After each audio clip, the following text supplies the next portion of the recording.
this is Joan Krakowitz reporting from Group 4 about Indian food. Let's start with a little history.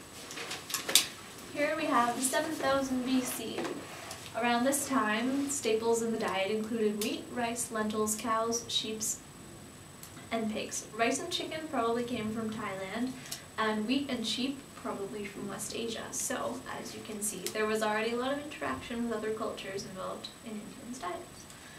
Now, moving into the Harappa and Mohenjo-daro civilizations, there was a lot of development around the physical, spiritual, and psychological needs of people involved with the diet.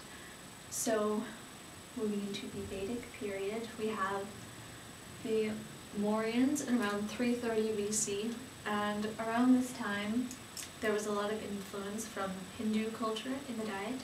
Hindus believed that animal sacrifices added to karma, which would prevent you from escaping the wheel of reincarnation, so a lot of Hindus stopped eating meat. Now, right before then, we have the birth of Buddha and birth of Jesus is indicated here. So, next, moving to the Guptas in 650 AD, Hindus started to, well, not necessarily started, but it became more prevalent that they believed in a mother goddess who worshipped cows, and cows were considered sacred, so most Hindus stopped eating beef if they were officially following Hinduism. In around 1100 AD, we have the Islamic conquests, which the influence of Islam had people stop eating pigs because pork was considered unclean and was not eaten by Muslims.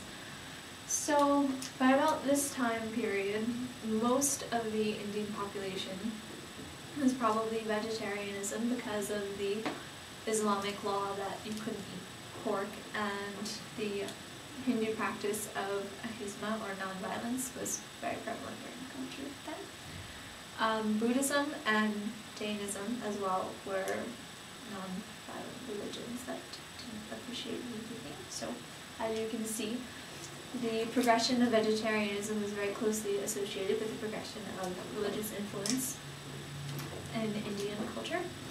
In modern day India, about 20 to 42% of Indians are vegetarians, and less than 30% are regular meat eaters.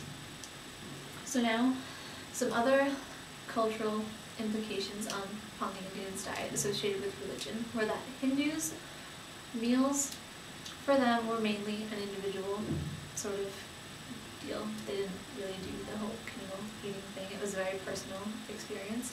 And Muslims, on the other hand, were really involved with community and a community eating experience, and it was a social gathering meal. Staples throughout all of Indian culture were wheat, rice, flatbreads were very common. Spices, obviously, come from India. And the Indus Valley was a very supple area, which is why dietary, like, people, even though they were vegetarians, they could have a very vast diet because of the valley they lived in and whatnot. So, yes, rice, vegetables, whatnot.